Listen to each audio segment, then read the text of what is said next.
Good afternoon, Miss Nori. Yes, ma'am. Okay, Miss Nori, can you tell me about yourself?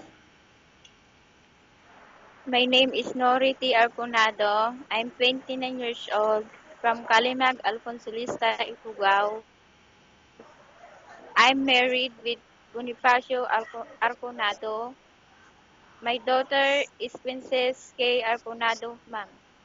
Okay, I have few questions for you to answer, so let's start. Why do you want to work as a maid? To earn to earn money for my family, ma'am. Why you choose Malaysia when there is a lot of other country? Because employers are good, ma'am. How are you qualified for this job?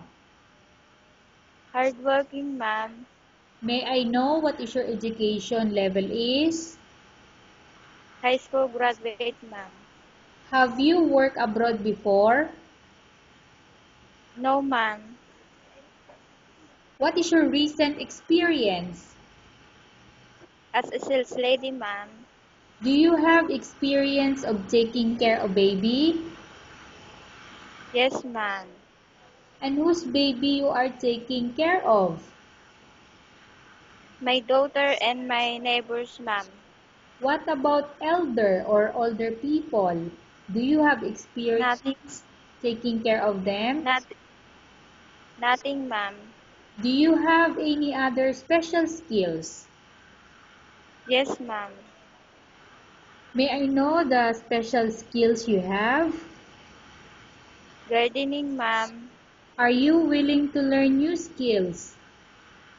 Yes, ma'am. Are you willing to work with a family where the mother-in-law or any relatives stay together? Yes, ma'am. Currently, are you still working? No, ma'am. Do you know how to cook? Yes, ma'am. What sort of food can you cook? Filipino food, ma'am. Are you aware that you will have to do washing, cleaning, ironing, and cooking? Yes, ma'am. From all the house chores, which do you like most? All around, ma'am. If ever you were selected to work in Malaysia, who will take care of your kids? My husband and my mother, ma'am.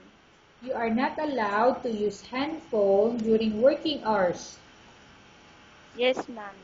You are only allowed to use handphone after you finish all the works and when going to bed.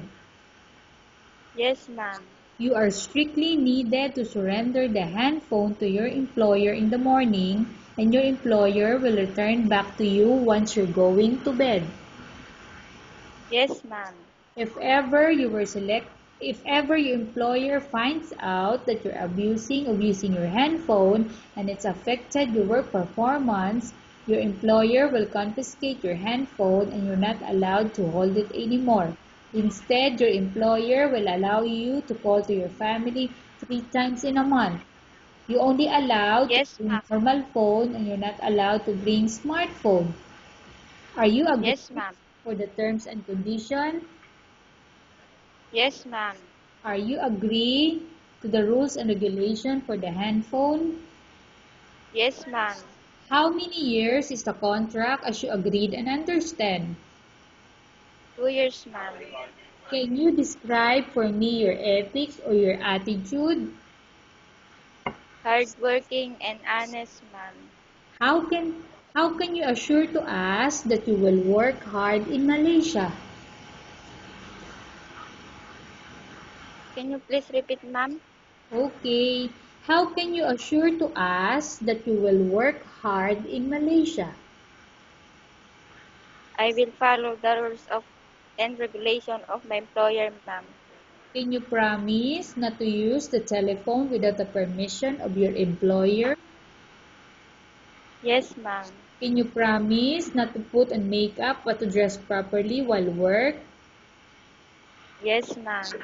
Can you promise not to invite friends and relatives without the consent of your employer? Yes, ma'am. Can you promise not to ask for advance salary from your employer under any circumstances? Yes, ma'am. Do you really understand of the rules and regulation of the agency? Yes, ma'am. Do you pay any placement fee for you to come to Malaysia to work as a maid? No, ma'am. Do you have any history of sickness, example breast cancer or any other illness? No, ma'am. Do you suffer from any skin diseases, allergy or physical defect? No, ma'am. Have you suffered from any serious illness? No, ma'am. Have you undergone any operation? No, ma'am. Are you medically fit? Yes, ma'am. Are you in any medication? No, ma'am. Are you allergic with any food? No, ma'am. Are you prepared to work for the employer of any race? Yes, ma'am. Are you prepared to eat the type of food taken by your employer? Yes, ma'am. Are you afraid of being left alone in the house? No, ma'am.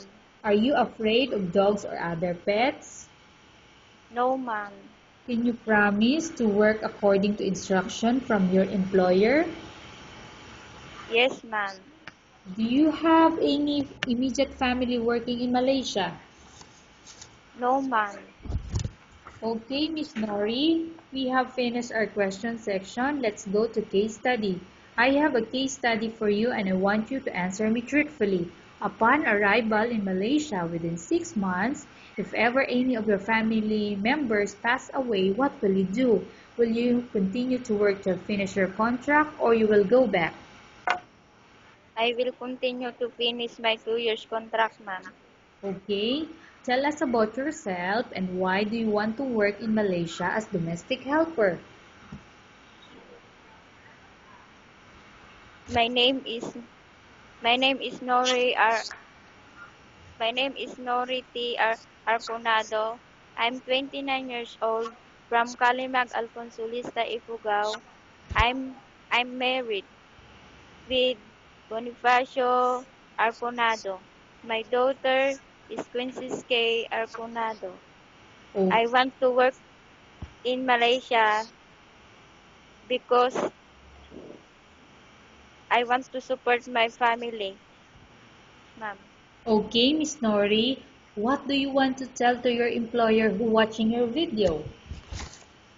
Hardworking and honest, ma'am.